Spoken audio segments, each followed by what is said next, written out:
بہا ہے، ایک نام مقدم سب سے گراں بہا ہے، سجدہ دل نواز جس کو روا ہے، اور سپنے پاک سے جس کے ہیں ہست و بو، وہ ظلمت میں زیست کی ضیا ہے۔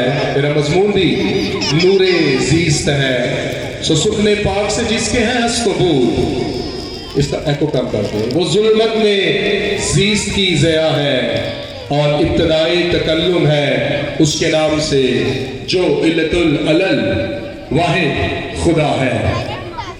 بائبل مقدس میں سے جو ہماری مرکزی آیت ہے وہ آپ نے فلیکس پر دیکھی ہوگی اور انویٹیشنز کے اوپر بھی، یہ سایہ نبی کی معرفت انبیاء اکبر میں سے یہ مقدس صحیفہ اس کے 9ویں باب کی مرکزی آیت دوسری ہے، پہلی اور دوسری آیت پڑھوں گا۔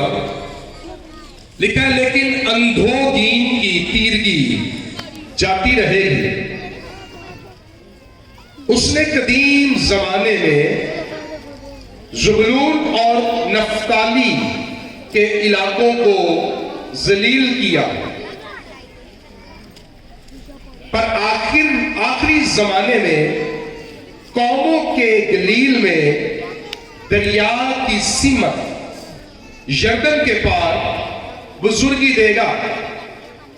جو لوگ تاریکی میں چلتے تھے انہوں نے بڑی روشنی دیکھی، جو موت کے سائے کے ملک میں رہتے تھے ان پر نور چمکا۔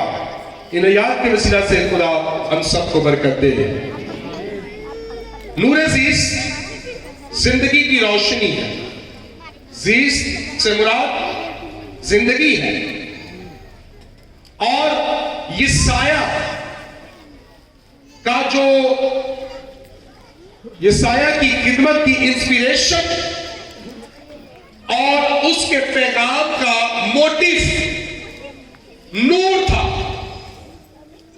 تقریباً اپنے مقدس صحیفے میں 22 مرتبہ اس نے اس میٹافور کو، اس استعارے کو استعمال کیا۔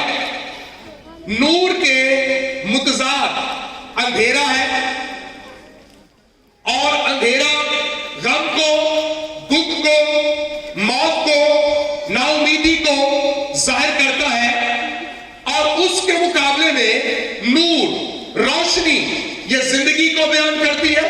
امید، جلال اور خوشی یہ روشنیوں سے جڑی ہوئی ہے۔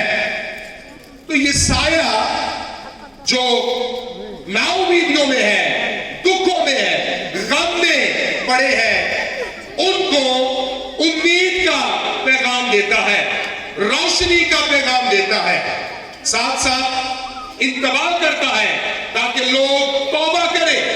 یہ یہودا کے علاقے کے اندر خدمت کرتا ہے، اس کی خدمت کا دورانیہ تقریباً 50 سال تھا۔ ایک شخص نصف صدی لوگوں کو یہی کہتا رہا کہ توبہ کرو، توبہ کرو، توبہ کرو، اور امید دلاتا رہا کہ خدا وفادار ہے اور وہ اپنے لوگوں کو کبھی نہیں چھوڑے گا۔ جو موت میں ہے، جو اندھیروں میں ہے، جو تاریکی میں ہے، ان کو بچائے گا۔ یہ سایہ کے دور تک بنی اسرائیل قوم کو ملک مصر سے نکلے ہوئے کم و بیش 700 سال کا عرصہ ہو چکا تھا۔ ان 700 سالوں میں وہ 400 سال ملک کنعان کے اندر قاسیوں کے ماتحت رہے، لیکن اگلے 300 سالہ دور میں مختلف بنی اسرائیل قوم کے اندر بادشاہ آئے، جن میں سب سے پہلا اسرائیل کے اندر بادشاہ بنیامین کے قبیلے میں سے ساؤل ہوا۔